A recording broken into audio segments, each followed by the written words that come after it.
Assalamualaikum warahmatullahi wabarakatuh. Bapak Ibu Guru Belajar se-Indonesia, saya Evi Afia dari SMA Negeri 1 Banjar akan melaksanakan pengimbasan guru belajar seri Asesmen Kompetensi Minimum atau AKM bagi Bapak Ibu Guru yang akan mengikuti seri asesmen tahap berikutnya.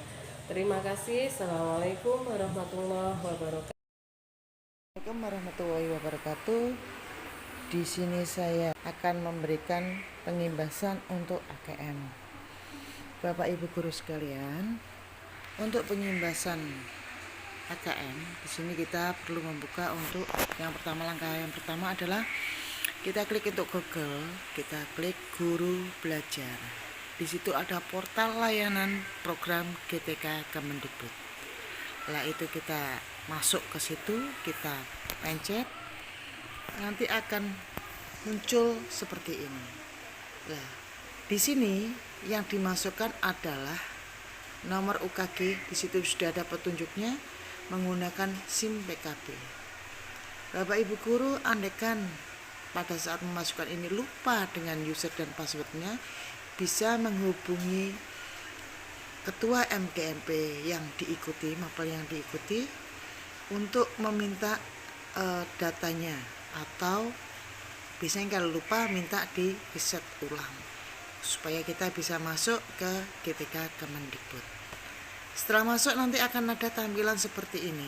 Ada masa pandemi yang sudah berjalan, ada pendidikan keterampilan hidup yang juga sudah berjalan, dan yang baru kita mau ikuti adalah asesmen kompetensi minimal atau yang disebut dengan AKM. Nah, nanti akan muncul setelah kita ikuti klik di situ, nanti kita akan muncul kegiatan yang bisa Anda ikuti. Nah, di situ kita semua sudah prasyarat karena kita dari SMA dan SMK, maka kita akan muncul data seperti ini. Kita klik ke daftar dan akan mendapatkan ini. Kita bisa sesuaikan waktunya, kapan kita akan ikut angkatan 3 atau angkatan berapapun di situ. Di situ ada angkatan sampai angkatan 11. Nah, tujuannya apa?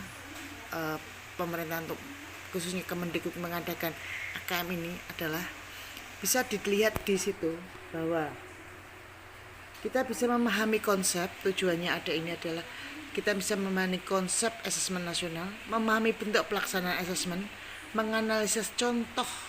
Jadi ada contoh-contohnya nanti di dalam soal BIMTEK, dan menganalisisnya, membaca, menindaklanjuti laporan, dan melakukan pengimbasan. Nah, disinilah ini yang saya maksud adalah pengimbasannya. Kita mengajak guru atau rekan yang lain untuk mengikuti program BIMTEK Asesmen Kompetensi Minimum.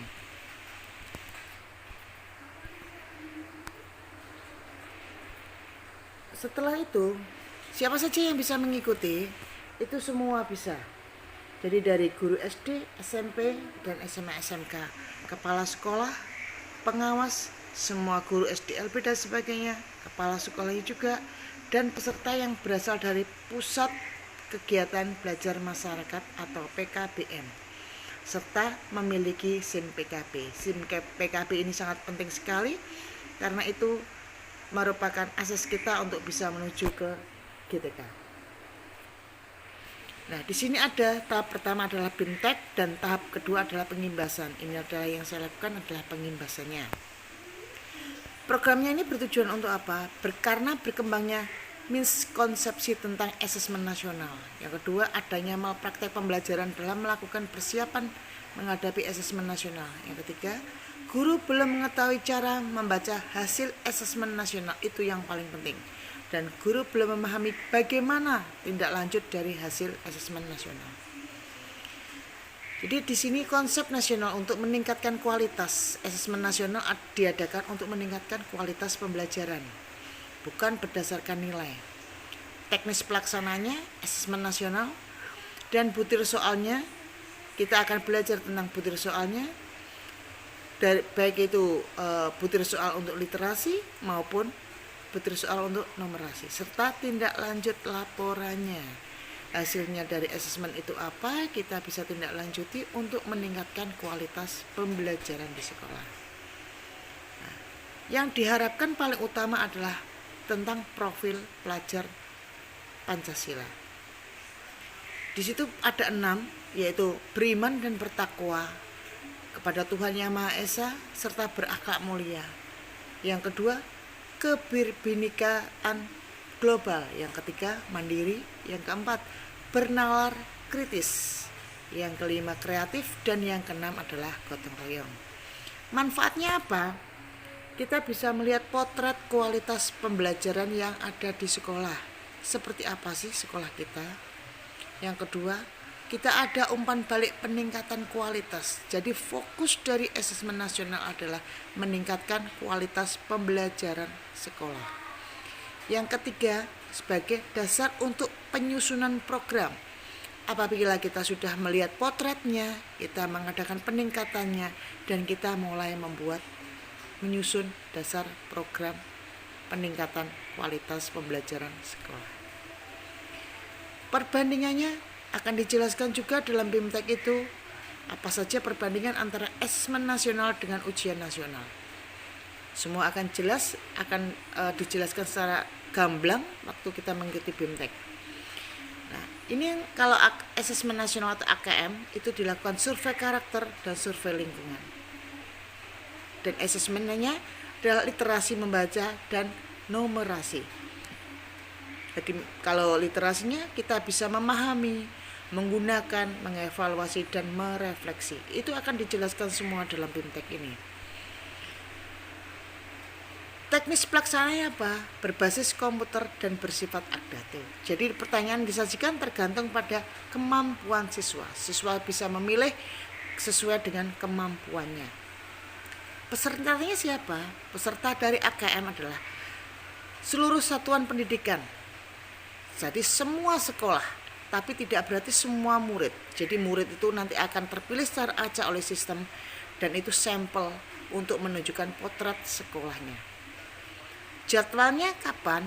Itu di situ ada 2 hari jadwalnya, numerasi dan literasi. Bentuk soalnya apa? Bentuk soalnya nanti akan diadakan pada AKM adalah pilihan ganda kompleks, menjodohkan, uraian, dan isian singkat. Jadi itu bentuk soal yang ada pada AKM. Ini ada komponen-komponennya, ini bisa dilihat nanti pada saat BIMTEK, dijelaskan semua, dan di situ ada semua serta contoh soalnya ada. Yang diharapkan literasi tidak terbatas pada keterampilan membaca dan menulis. Itu yang paling bisa difahami. Jadi cakupannya memberikan batasan pada pembelajaran bahasa saja. Tapi literasi dikembangkan dan diterapkan dalam pelajaran non bahasa. Jadi seperti matematika juga nanti akan menggunakan soal cerita. Nah, ini nanti juga akan dijelaskan pada BIMTEK itu komponen dari AKM numerasi apa saja itu ada semua. Nah, numerasi ada tingkatannya. Yang pertama, kelompok perlu intervensi khusus. Itu berarti untuk anak-anak yang mungkin daya penalarannya dan sebagainya masih dirasa terbatas. Yang kedua, dasar, murid memiliki keterampilan dasar.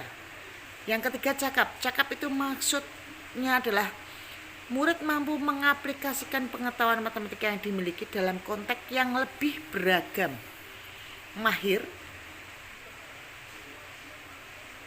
dapat menyelesaikan masalah kompleks serta non-rutin. Jadi dengan soal model apapun bisa untuk menyelesaikan. Ini ada penjelasannya juga. Bapak Ibu bisa mengikuti di BIMTEK itu ada penjelasannya secara utuh antara kebutuhan, struktur yang pembelajarannya, cara informasinya, dan pendekatannya. Itu akan dijelaskan semua. Banyak ilmu yang ada pada BIMTEK AKM ini. Jadi pemerintah mengharapkan semuanya bisa memahami, bisa membuat soal untuk AKM, dan semuanya bisa mengikuti dengan baik. Ini segitiga belajar yang harus diterapkan. Jadi ada pembelajaran yang akan sinkron dengan kurikulum dan akan dilakukan asesmen untuk mengetahui peta dari potret sekolah itu. Kenapa potretnya harus ada? Karena itulah yang menggambarkan kualitas dari masing-masing sekolah yang akan berbeda. Untuk lebih lengkapnya silahkan Bapak Ibu bisa mengikuti BIMTEK AKM-nya. Saya akhiri, wassalamualaikum warahmatullahi wabarakatuh.